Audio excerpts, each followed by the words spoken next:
Стоицизм деген сөзді естігенде көпшілігіміз эмоциясын көрсетпейтін, ауырсынуға шыдап, бәрін үнсіз көтере беретін адамды елестетеміз.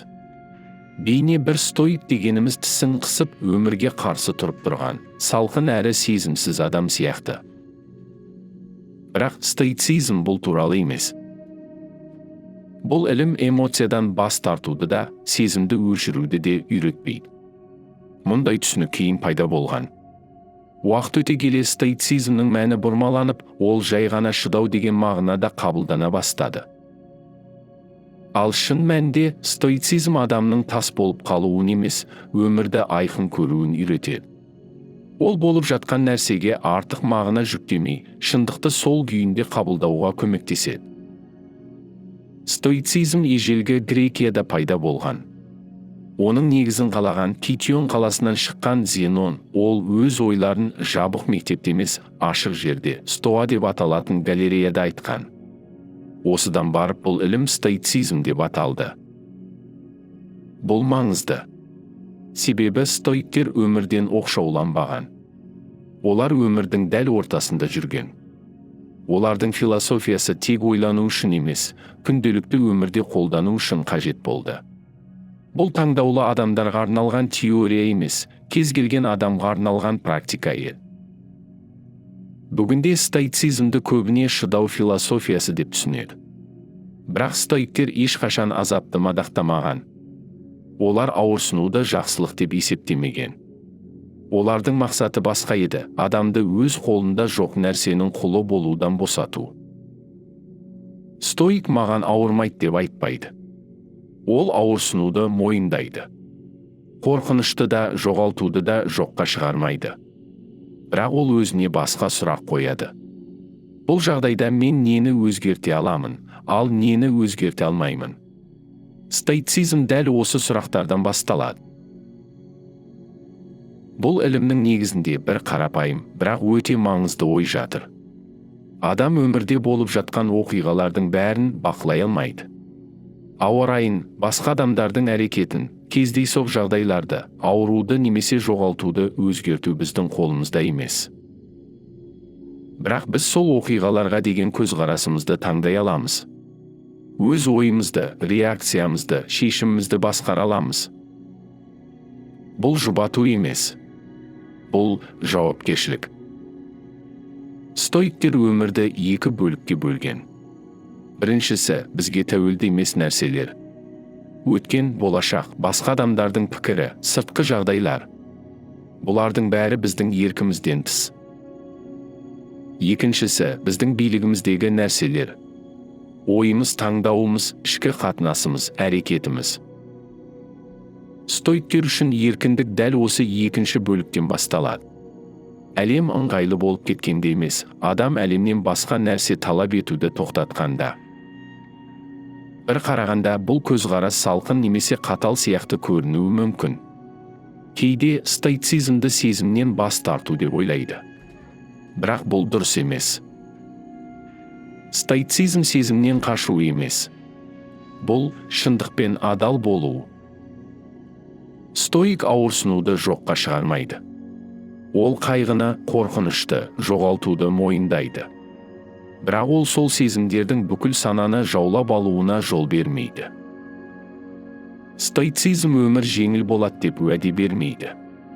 Ол бақытқа кепілдік те бермейді. Ол ауырсынудан қорғамайды. Ол тек иллюзияларды алып тастайды. Ал иллюзия кеткен жерде артық қиналыс та азаяды. Стоиктер үшін философия ой ойнау емес еді. Бұл жаттығу болатын. Ойды жаттықтыру. Назарды жаттықтыру. Өз реакцияңды бақылауды үйрену. Сол себепті стоицизмді тек философтар ғана емес, әртүрлі тағдыр иелері ұстанған. Бұл жолды құлдар да, императорлар да, жауынгерлер де таңдаған. Эпиктет құл болған. Марк Аврелий император болған. Олардың өмірі бір-біріне ұқсамағанымен ішкі ұстанымы ұқсас еді. Оларды біріктірген нәрсе ішкі тәртіппен айқын ойлау. Стоиктер әлемді жақсы немесе жаман деп бөлмеген. олар әлемді сол күйінде қабылдаған. Олардың ойынша адамды қинайтын нәрсе оқиғаның өзі емес, сол оқиғаға берілген баға. Бір жағдай бір адамды сындырып жіберуі мүмкін, ал екінші адамға аса әсер етпеуі мүмкін. Айырмашылық жағдайдың күшінде емес, адамның ішкі көзқарасында. Сол себепті стоиктер оймен жұмыс істеуге ерекше мән берген. Себебі ой өзгерсе, өмірді сезіну де өзгереді. Эпиктет бір сөзінде адамдарды мазалайтын нәрсе оқиғалардың өзі емес, сол оқиғалар туралы пікіріміз деген. Бұл қарапайым сияқты көрінуі мүмкін. Бірақ осы ойды шын мәнінде түсінгенде көп нәрсе өз орнына келеді. Біз жоғалтуды, ауруды немесе сәтсіздікті жоя алмаймыз. Бірақ сол жерде факт қайда аяқталып, біздің интерпретациямыз қай жерде басталатынын көре аламыз. Осы айырмашылықты байқай алған сәттен бастап, адамның ішкі күйі өзгере бастайды. Стоицизм шындықтан қашуды үйретпейді. Керісінше, оған тік қарауды үйретеді. Артық драмасыз, артық үрейсіз. Стоик ауырсынуды жоққа шығармайды, бірақ ол ауырсынудың сананы толық жаулап алуына жол бермейді. Сол себепті стоиктер қабылдау туралы көп айтқан. Бірақ бұл қабылдау енжарлық емес. Бұл өткенмен күресті тоқтату. Өткенді өзгерту мүмкін емес. Ал адам өткенмен дауласпаған сайын, қазіргі сәтке күші көбірек қалады. Стоиктер адамның көбіне өткенде немесе болашақта өмір сүретінін байқаған. Біз не болғанын қайта-қайта ойлаймыз немесе әлі болмаған нәрсеге алаңдаймыз. Осылайша қазіргі сәттен алыстаймыз. Стоицизм осы тұста адамды бүгінгі күнге қайтарады. Қиялға немесе мистикалық тәжірибеге емес, дәл осы сәтке.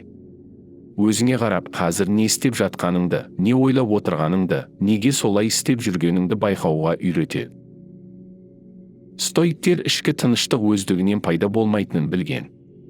Ол жаттығуды қажет етеді. Дене қозғалысты қалай қажет етсе, ойда тәртіпті қажет етеді. Сол үшін олар өз ойларын бақылауды, реакцияларын байқауды, қай жерде өзін жоғалтып жатқанын көруді үйреткен. Стоицизм бір сәттік түсінік емес. Бұл жол. Баяу, кейде қиын, бірақ адал жол. Стоицизмді кейде күш философиясы деп атайды. Бірақ дәлірек айтсақ, бұл ішкі адалдық философиясы.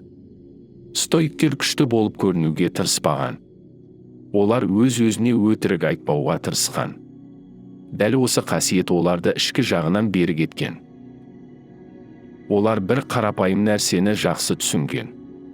Адам қиналатын себебі өмірде бірдеңе болып кеткен емес. Адам қиналатын себебі болған нәрсені қабылдай алмауы. Өзгерту мүмкін емес нәрсені өзгертуге тырысуы. Біз көбіне тыныштықты сыртқы жағдайдан іздейміз. Тұрақтылықтан, қауіпсіздіктен, болашаққа сенімділіктен. Бірақ стоиктер тыныштықтың түбі тереңде екенін айтқан. Ол адам өмірден кепілдік күтуді қойған кезде пайда болады. Бұл немқұрайдылық емес. Бұл жетілу. Стоик өмірдің әділ болуын күтпейді. Ол өмірді сол күйінде қарсы алады. Қарсыласу үшін емес, түсіну үшін. Үмітсіздікпен емес, қатысумен. Стоицизмнің ең маңызды қағидаларының бірі ажырату. Әр сәтте өзіңе сұрақ қою. Бұл менің қолымда ма, әлде жоқ па? Бұл сұрақ қарапайым көрінуі мүмкін. Бірақ ол адамды шындықпен ішкі соғыстан тоқтатады.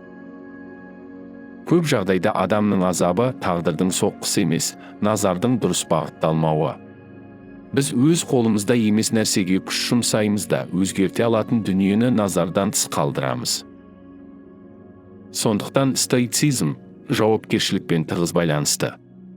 Бұл жауапкершілік қоғамға емес, тағдырға емес, ең алдымен өзіңе қатысты.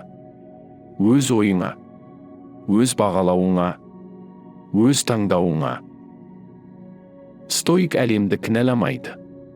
Ол кінәліні іздемейді. Ол жағдайға қарап, өзіне сұрақ қояды. Осы жағдайда мен қандай адам болып қалғым келеді?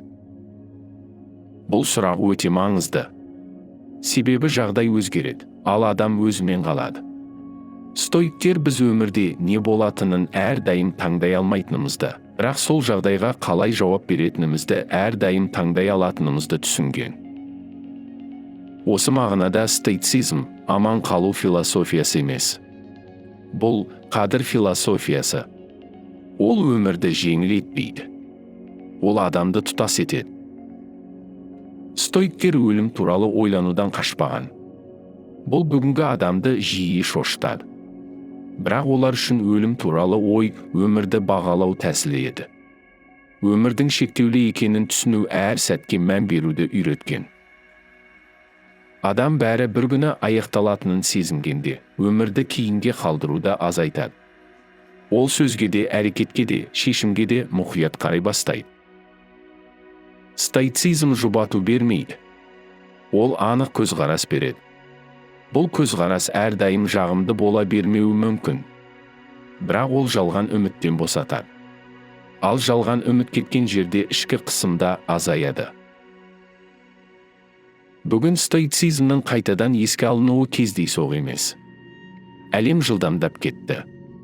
Шу көбейді. Ақпарат артты. Ал адамның ішкі бағыты керісінше әлсірей бастады. Осындай кезде адам өзін ұстап тұратын тірек іздейді. Біз тым көп нәрсені бақылағымыз келеді. Басқалардың пікірін, өз беделімізді, әлі келмеген болашақты. Ал осының бәрі ішкі кернеуді күшейтеді. Адамды шаршатады. Өзінен алыстатады. Стоицизм бұл жерде қашуды ұсынбайды. Ол қорғануды да ұсынбайды. Ол тоқтауды ұсынады. Өзіңе адал сұрақ қоюды ұсынады. Қазір мен нені өзгерте аламын? Ал нені өзгерте алмаймын? Бұл сұрақ барлық мәселені шешпейді. Бірақ ол адамға тірек береді. Ол күшті босқа шашпауға көмектеседі. Назарды өз орнында ұстауға үйретеді. Стоицизм адамды сезімсіз етпейді. Ол адамды жинақы етеді. Саналы етеді. Өз ішкі күйі үшін жауапты етеді. Стоик әрекетсіз емес. Ол әрекетті дүрбелеңсіз жасайды. Қорқыныштан емес, түсініктен шығып шешім қабылдайды. Сондықтан оның әрекеті асығыс емес, бірақ берік болады. Міне, стоицизмнің күші де осында. Ол өмірді оңай етпейді. Бірақ оны қажетсіз күрделендірмеуге көмектеседі. Ол ауырсыну мен азаптың айырмасын көрсетеді. Ауырсыну өмірдің бір бөлігі. Ал азап көбіне біздің ойымыздан туады. Адам шындықпен күресуді тоқтатқанда әрекет етуге кеңістік пайда болады. Таңдау жасауға, өсуге, тіпті ең қиын жағдайда да. Мүмкін стоицизм бәріне бірдей келе бермейтін шығар. Ол адалдықты талап етеді. Тәртіпті талап етеді. Өзіңе иллюзиясыз қарауға дайын болуды талап етеді. Бірақ дәл осы себептен ол мыңдаған жыл өтсе де өз маңызын жоғалтпай келеді. Егер бұл ойлар саған жақын болса, кішкентай қадамнан баста. Өз реакцияңды байқа.